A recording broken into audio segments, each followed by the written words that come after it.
Did you know many companies close in their first 5 years due to a lack of financial management and failure to stick to their goals?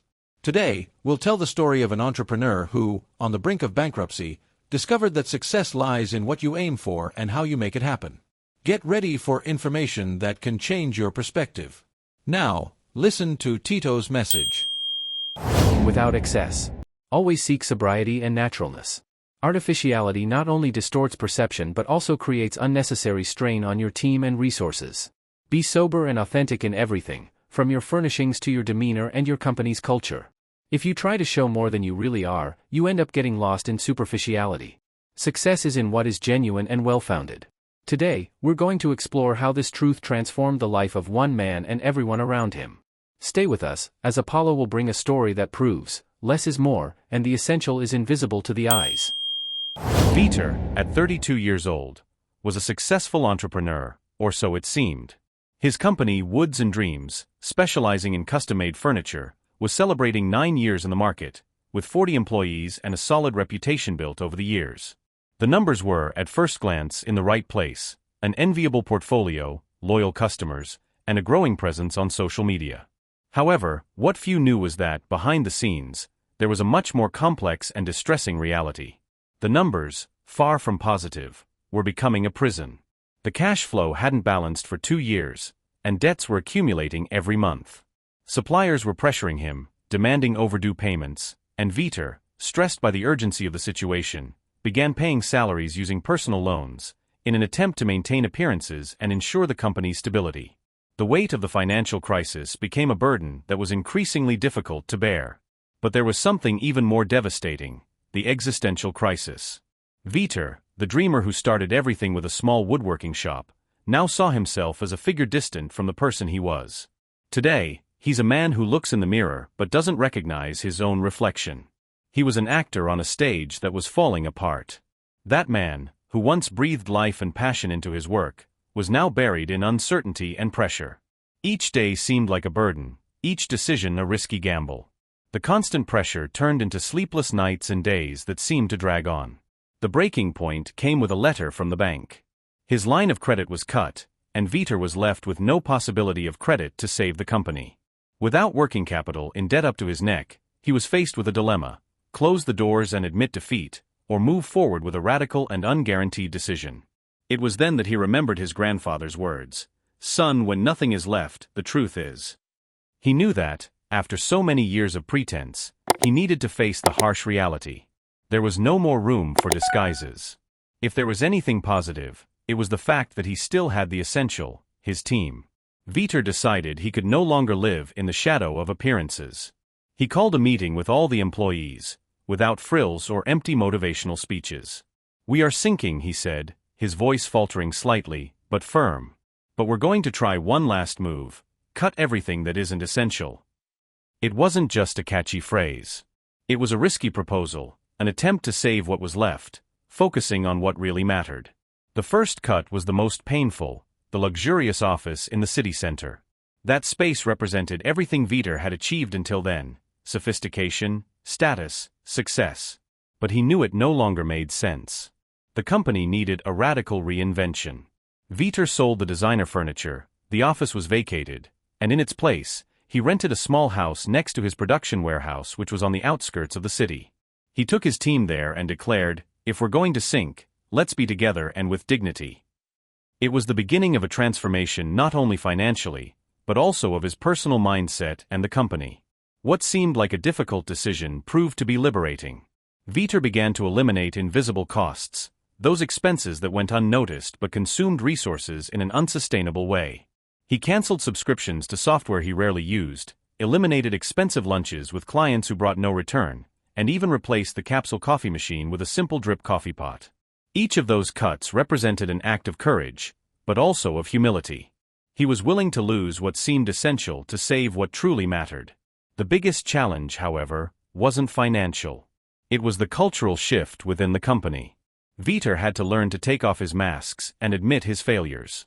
He stopped pretending everything was okay and started listening to the truths of his employees. Transparency became a priority. And it was when he started listening that he discovered the invaluable worth of his team's ideas.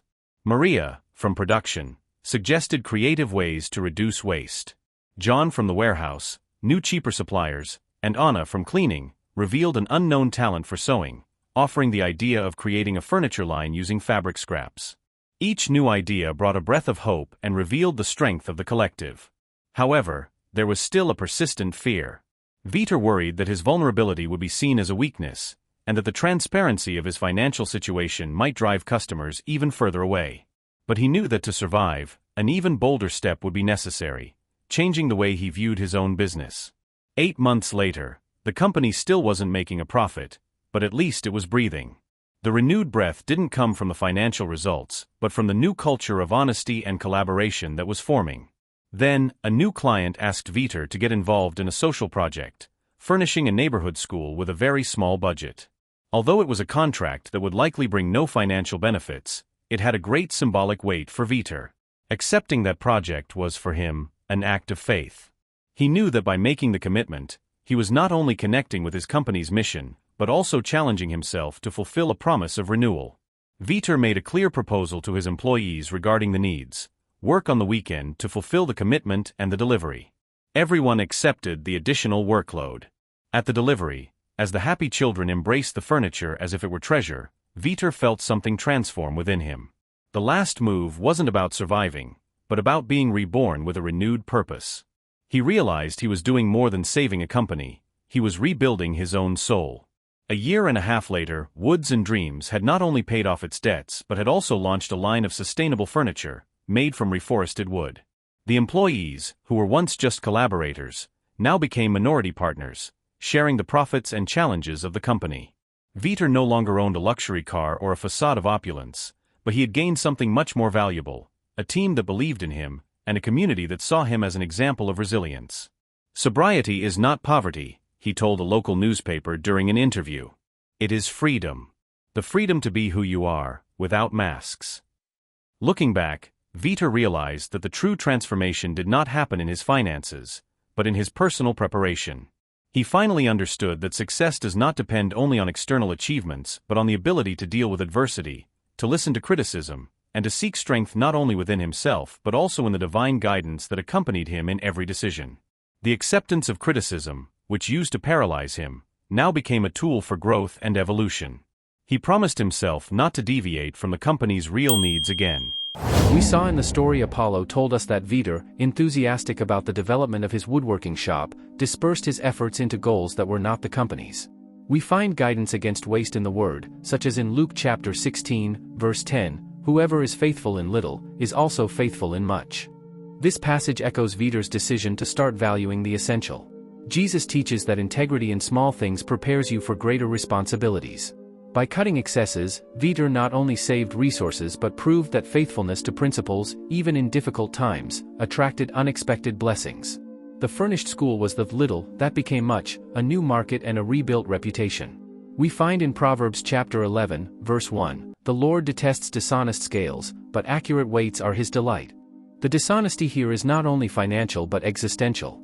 When Vitor adjusted his scales by stopping his pretense of success, God honored his transparency, and the community responded reciprocally with loyalty.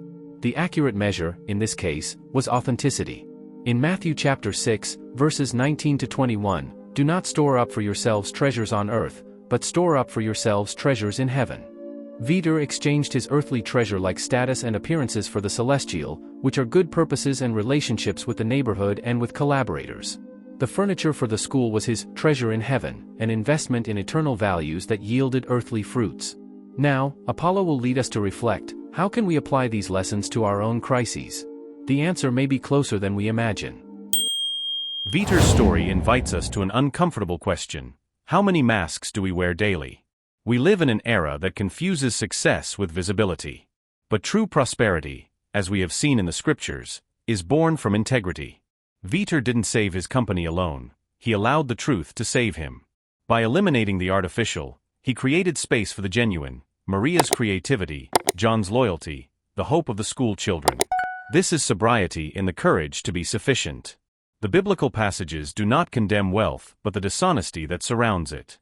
When Jesus talks about dishonest scales, he warns against the danger of measuring life by the standards of others.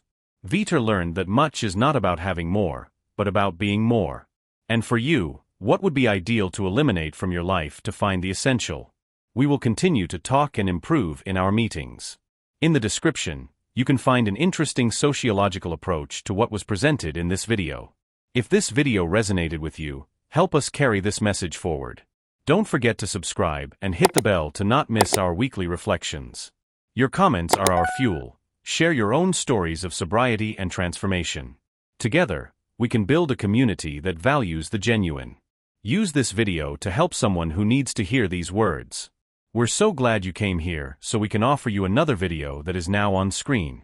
The idea is for us to improve introspection on the topic. Thank you again for being here and for being part of Thinking Strong. These paths will lead to the development and growth of our consciousness. Stay alert and dedicated like us, and we will see each other again soon.